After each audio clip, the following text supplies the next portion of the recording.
Di mo love dahil sa'yo, ako'y di makakain. Di rin makatulog, buhat ng iyong lukoy. Ayun sa pags. Uy! Kanta ko yan! Akin yan ah! Pusong bato yan ah! Ba't nakaangking ka? Ano sa'yo? Ako unang pumindot dito eh. Pusong bato to eh. Ano? Okay na yun. Ah, akin to eh. Ang pangit-pangit ng boses mo eh. Palaagaw ka ah. Okay na yan.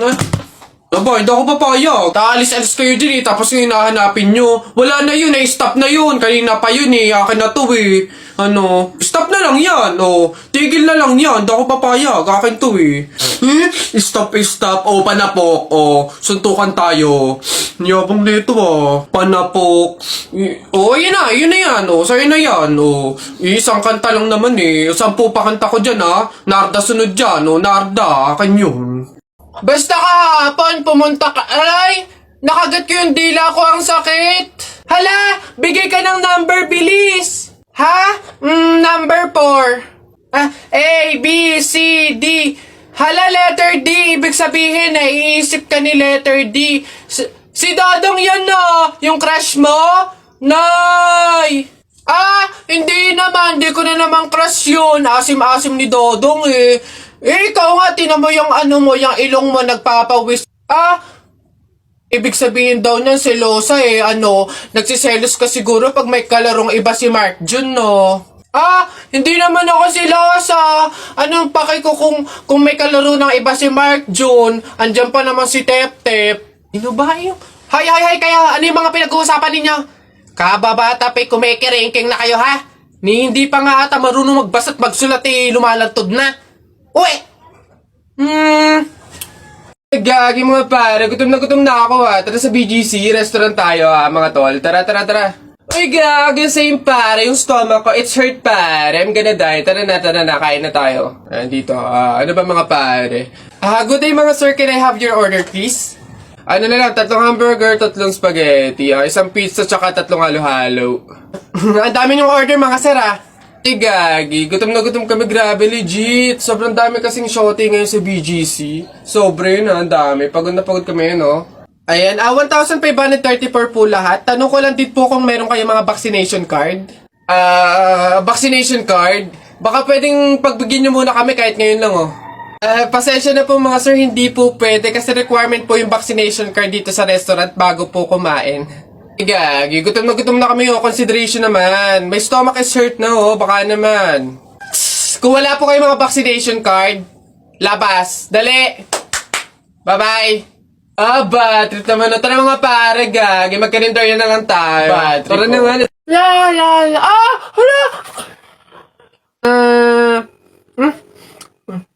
Ay, Bubay, anong ginagawa mo? Hoy, Bobay, masama kaya yung ginagawa mo. Bawal daw yan, pamahiin daw yan eh. Hindi daw pwede magpatay-patayan kasi baka daw magkatotoo. Tumigil ka nga dyan, Jepoy. Ang ingay-ingay mo eh. Paano hindi ako magpapatay-patayan? May zombie, Jepoy, ayun oh. Oo nga, zombie to. Ang pangit-pangit pa, mukha pang mabaho. Wow, bastusan. Kayo mga bata pa kayo, mga judger na kayo ha. Pulubi ako, hindi ako zombie. Ay, di sorry po. Huwag niyo ako idamay sa kung ano-ano nilalaro niyo dyan. Nagkakalala ko dito eh. Baka ito ang zombie.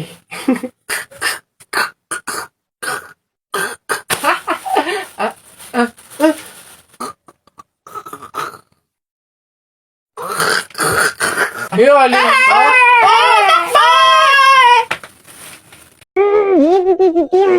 Lunes 12 AM, naririnig kita sa banyo na may kausap sa call. Sino yon? Oo na, nakikipag-usap ako sa iba. Black pants, blue shirt, white shoes. Nakita kita Friday hapon, bandang 6:00. Saan ka galing? Oo na, aamin na ako. Nang babae ako. Huwag mo akong pinaglololo ko, walang papatol sa'yo. Saan ka galing? Ay, grabe siya. Huwag mo akong ine-eme ha. Gusto mo na walang eme? Eto 100% real value. McDo at 11/11 deals are coming. From November 1 to 15, available dito ang hero offer na may cheeseburger with medium price and drink. Sa chicken deals na may 1-piece chicken with medium price, medium drink, and free hot fudge sundae. Meron ding 2-piece golden curry fillet with small fries, small drink, and free hot fudge sundae. Open the McDonald's app, then go to the deals page. Scroll through the deals and spot your next craving. Ready to order at the McDonald's store via dine-in, takeout, or drive-thru. Click on the deal you want to claim. Click redeem. Almost there! You can now redeem the deal within the 20-minute period. You can have it scanned at the front counter, kiosk, or drive-thru. Then, enjoy your meal!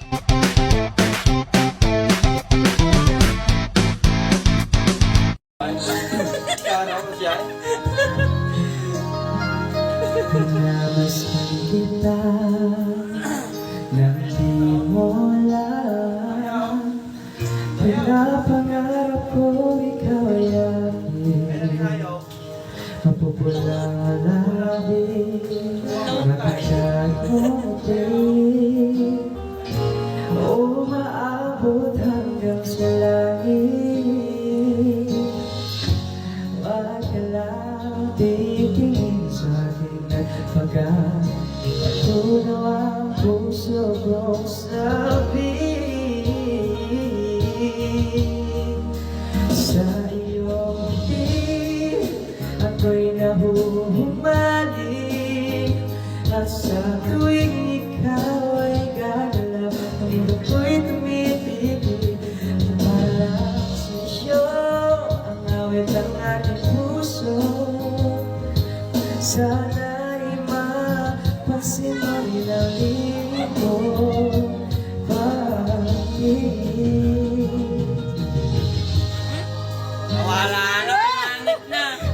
Pre, di ba sabi mo matapang ka? Oo, bakit? Eh, ano? Pindutin mo nga yung fire alarm. Ako? Pipindutin yan? Dali! Ano, hindi mo kaya? Takot ka. Pakala ka pala eh. Walang kabilib-bilib to sa akin. Ako matatakot? Fire alarm? Baka nga di na nagana yun. Tagal-tagal na yun. Tingnan mo ha. Watch me ha. Baka maging idol mo pa ako eh. Oh, sino bakla? Oh. Gagi, aray, tumunog! Takbo, oy! Aray, sira ulo, tumunog, takbo, oy! Okay, huminahon po ang lahat. Kami po ay humihingi sa mga naabalang teacher at mga estudyante dahil po sa pagtunog ng ating fire alarm. Wala pong kahit anong sakunang nangyari dito sa school. Sadyang meron lang po talagang mga estudyante na nagtangkang pindutin po yung ating fire alarm. Buti na lang po at may CCTV at nakita natin kung sino yung pumindot nun. Kung kasi pantimpan. Gagi, ba't ako? Malay ko bang uto-uto ka? Pantay ko ngayon. Kaya naman, pwede na po tayong bumalik sa kanya-kanyang faculty at classroom. Muli, pasensya na po. Pumunta ka sa guidance. Tao po? Yes, ano yun? Ito na po yung order ng pagkain. Ay, oo, buti naman dumating na. Nagutom kasi ako ngayong gabi. Tinatamad naman ako magluto, kaya umorder na lang ako. Sige, salamat, akin na. Oops, teka lang. Bago ko po iabot yung pagkain na to, meron lang akong gustong sabihin sa inyo. Alam nyo ba na pamahiin na bawal mag-abot ng pagkain tuwing gabi? Malas daw yun. Ay, sorry, hindi ko alam. At least ngayon alam nyo na eh. Basta ako, nagsabi lang ako. Kayong bahala kung gusto nyong malasin. Oo nga, anong gagawin ko dyan sa in-order kong pagkain? Sige. Mas mabuti na yun, nag-iingat. Wala naman siguro masama kung sumunod sa mga pamahiing ganyan. Mas mabuting sa'yo na lang yan. Iuwi mo na yan, kainin mo na lang yan. Yun! Ay, joke lang. Hindi. Ano, yan, mabuti yan. Sumusunod sa pamahiin. Ligtas, walang mangyayaring masama. Ayos yan. Yung bayad din nga po pala neto, nasaan? Yan. Una na ako, mga salamat. Woo! Kapag sinuswerte ka nga naman, nakauto na naman po tayo. Opo, pamahiin is the best! Mga nagpapauto, talaga naman. Mga uto-uto sa pamahiing iyan. Nasaan na yan? Hoy, Jepoy, tara, laban na tayo. Kala mo, di kita babalikan, ha? Tara, hinihintay lang naman kita dyan, eh. Kala ko nga, nagtago ka na, eh. Basta yung sa Hala, maglalaban na ng flip-top si Boboy tsaka si Jepoy. Tara, manood tayo. Ako naman unang banat ha, daya mo dyan eh. Nakita ko nanay mo kumakain ng ribisco, sinapak ko, sabi niya, ang sarap ng piling ko. Para yun lang eh, o eto. Alam ko, alam nyo kagabi, bagoong, sinipa ko tatay mo, shoot sa kabaong. Ngi, A, B, C, D, E, F, G, H, I love you, will you marry me? Anong magagawa? Laging natutulala. Tuwing lumalapit ka, tuwing lumalapit ka, ako ay natutuwa. Kahit di sinasadya, pinupuno ng saya tuwing kasama ka. Ang daya mo naman eh! La, di kita magets dyan eh. Anong madaya? Doon o ito pa. Sun is for the light, moon is for the night, and you is for the rest of my life.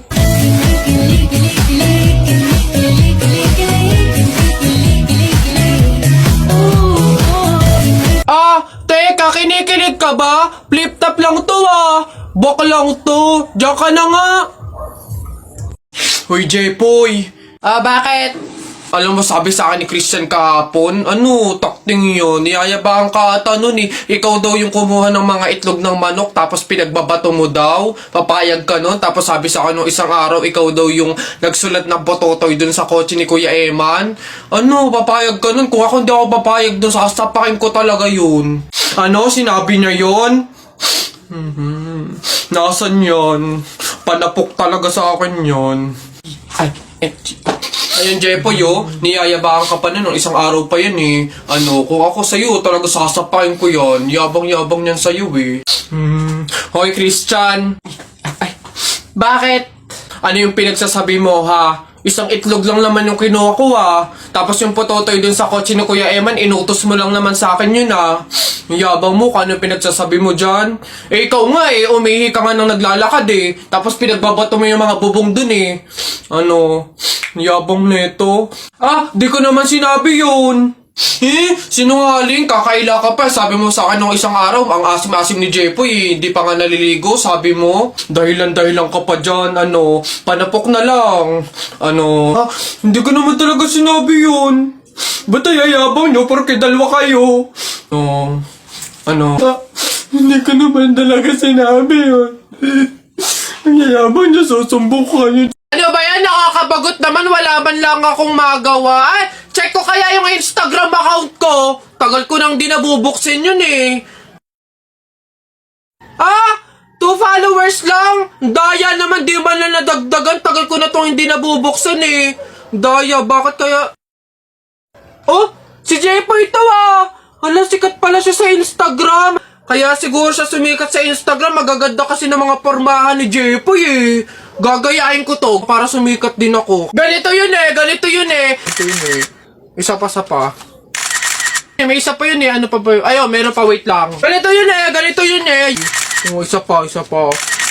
Ayun, nakaisang oras na. Titignan ko na yung post ko sa Instagram. Baka sikat na rin ako. Wala man lang like, Miss Kisa! Ginaya ko na nga yung mga post ni Jepoy eh. Basan yung Jepoy na yan, pupuntahan ko talaga yung panapok talaga sa akin yun. Jepoy! Nakita ko yung Instagram account mo, famous ka pala dun ha. Ginaya ko nga yung mga post mo para sumikat din ako. Bakit walang nangyayari? Hindi naman kasi pwedeng manggaya ka lang ng mga tao para lang sumikat ka. Dapat meron ka sariling paraan kung paano mag-entertain ng mga tao. Paano ba kasi sumikat kagaya mo? Paano magkaroon ng madaming followers sa Instagram? Kung gusto mo talaga sumikat, meron akong isang paraan na naisip. Pumunta ka sa TikTok account ni Kuya Kenkoy, tignan mo yung bio niya doon, tapos click mo yung link. Ayun talaga, magkakaroon ka ng madaming followers sa Instagram.